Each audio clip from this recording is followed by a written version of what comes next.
This is a team of my students attempting to 3D print the world's first reinforced concrete column, and they're doing it in front of a huge crowd. While this may look simple, this is actually a very difficult engineering challenge. As proof, if you Google 3D printing concrete, you will see people using million-dollar machines to print layers that look like toothpaste. They use mortar. It's concrete without rocks. That means there's more cracking and higher costs, and they're not able to use rebar to give it strength. These are big flaws that are holding 3D printing back. Today, we're going to try to do the impossible. We're going to try to print with real concrete using real rocks in a DIY $2,500 printer that we've made called the Rocket. We're going to try to print reinforced concrete column in minutes. If this works, it's going to change concrete construction forever. If not, it's going to be pretty awkward cleaning up this mess in front of all these people. My name is Tyler Lay. I'm a professor at Oklahoma State University and a concrete freak. And I want to warn you, I see a crisis coming for all of us. Have you noticed that homes and other construction are becoming more expensive? A major reason is that we don't have enough people to build what we need. And I think 3D printing is the secret weapon to use the people we have to build even more. But 3D printing needs to make some major improvements. For starters, why do these million-dollar printers use mortar? Because everything is designed for the robot to precisely print thin layers. This limits the size of the tubes and the type of pumps they can use. So these printers cannot use large rocks. They print hollow mortar shell that you later fill with rebar and concrete to give it strength. This takes more time and increased costs. I had a dream that we'd build a new kind of printer that would use normal concrete that would print the entire member at once. It would use conventional concrete that you'd order from normal concrete plants that would print around rebar. I was inspired by a construction method called slip forming. Slip forming is used to build concrete grain silos with a moving form. This allows the builders to place rebar and then place concrete around it in a single pass. But this seems impossible because you need a printer that is small but that can shape concrete, and one that can remove the trapped air bubbles, that can form the concrete around rebar, and then that concrete has to stand up with a smooth surface.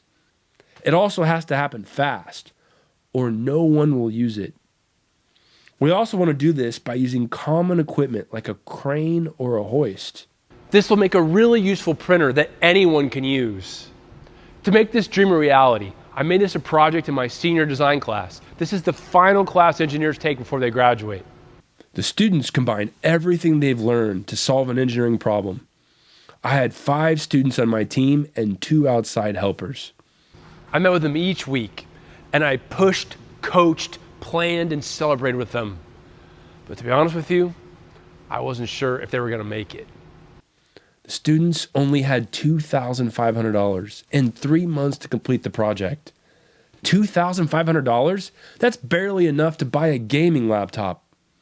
And we were trying to do something that most people thought was impossible. Have you ever noticed you get your best ideas when you have big goals but not much time or money? If you stay real calm, then suddenly your brain finds a way.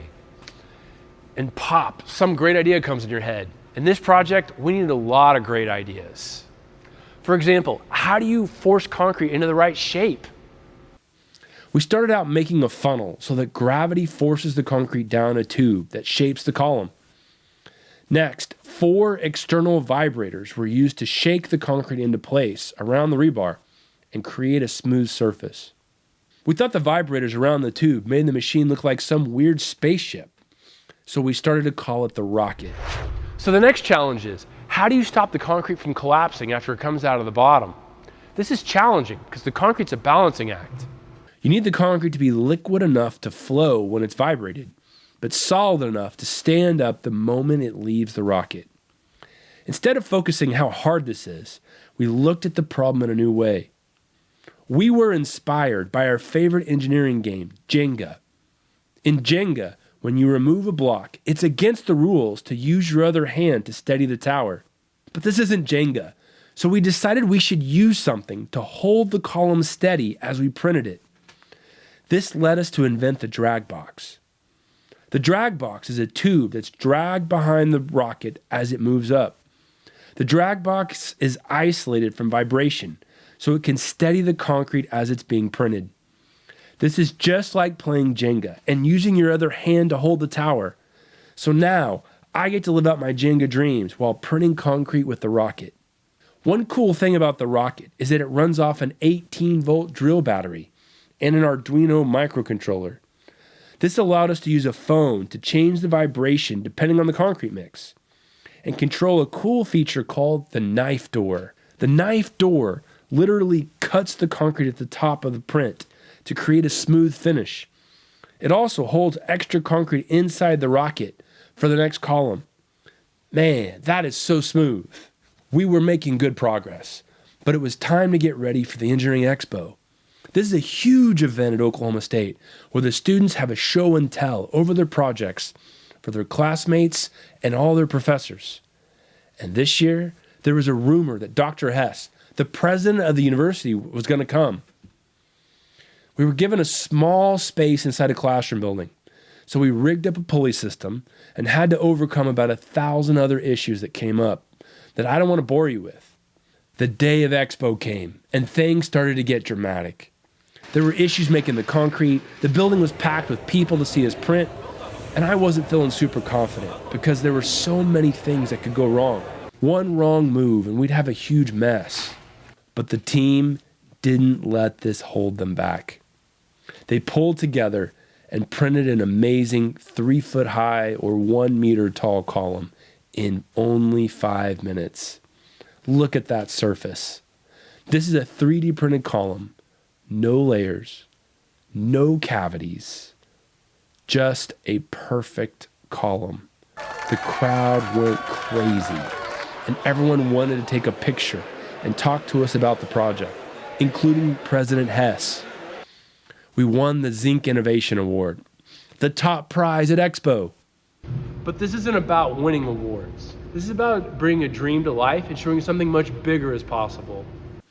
You might wonder, why would you spend so much effort to make a short column? Well, this is how ideas change the world.